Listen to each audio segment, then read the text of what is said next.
Want to know how to do audio ducking in Lumafusion? In this video, I'll show you a very simple tutorial to do it correctly. Let's go!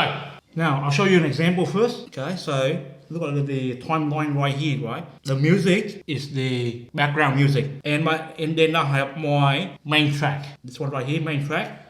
Let's play, let's hear it, and we know what we're talking about. Let me open it up.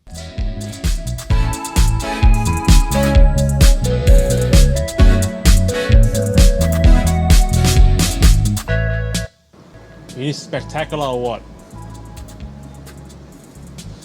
No, 15 minutes or so. Okay, see that? The music just dropped. Then my voiceover or my main audio track take over. So that's how you do audio ducking, okay? But you have to set it up right, otherwise you're gonna have a problem, okay? Now, to set it up, it's very simple. Let me show you. Make sure you know which track are you going to select as your main track, okay? What they call, let me open this up. Okay, this is my main track, the voiceover or what have you. Make sure your main go to your configuration, okay? Make sure, okay? You have it on master right there, right? That is your master. Then you have to, okay, that's your main track, your main audio track. Now your background music, double tap on that, you set it to auto, okay?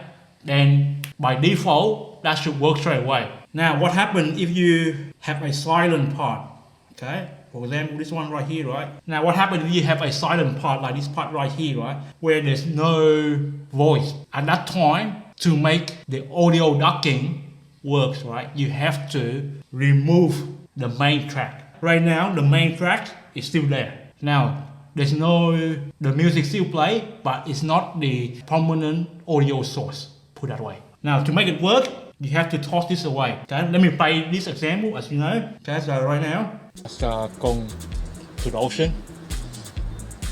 Okay, nothing happened, right? The background audio stay constant, okay, which is fair enough, okay, because it's still a slave, okay?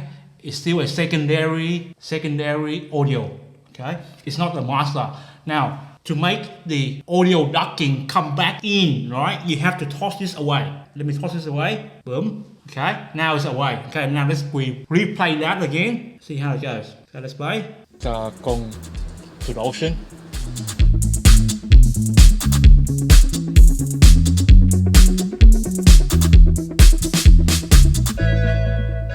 How about upper house?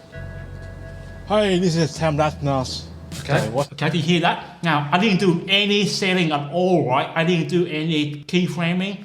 I just tossed that part out right here, right here, where I tossed out the dead space, okay, that I did, okay, in my recording. And the audio ducking, the music, the background music, take over. That's how simple it is to do audio ducking. With this setting right here, right, that is automatic, it's like that. But what happens if you want to fine tune your audio ducking? Now you have to go to your global setting right here, question mark, ducking, okay? So this is where you play your ducking, okay? The start time, the duration, and duck end time, okay?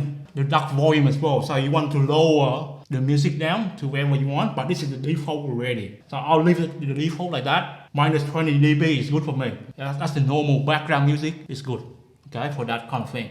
So if you want to change it, go here and you can change it. So go to your global setting, right there, ducking, and you can play with that. Up to you, okay? But the point is, you gotta know, you gotta tell Lumafusion which is the master or the primary audio source and which are the secondary audio source.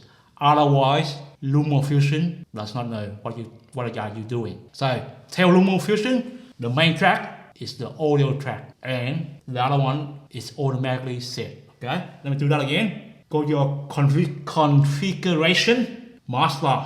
Otherwise, it will not work. It's on order by default. Change it to master and you're good to go. Are you gonna use audio ducking in Lumafusion from now on? Since you know this trick already, you better be, okay? It's a time saver, use it please. I'll see you next time with another video. Bye.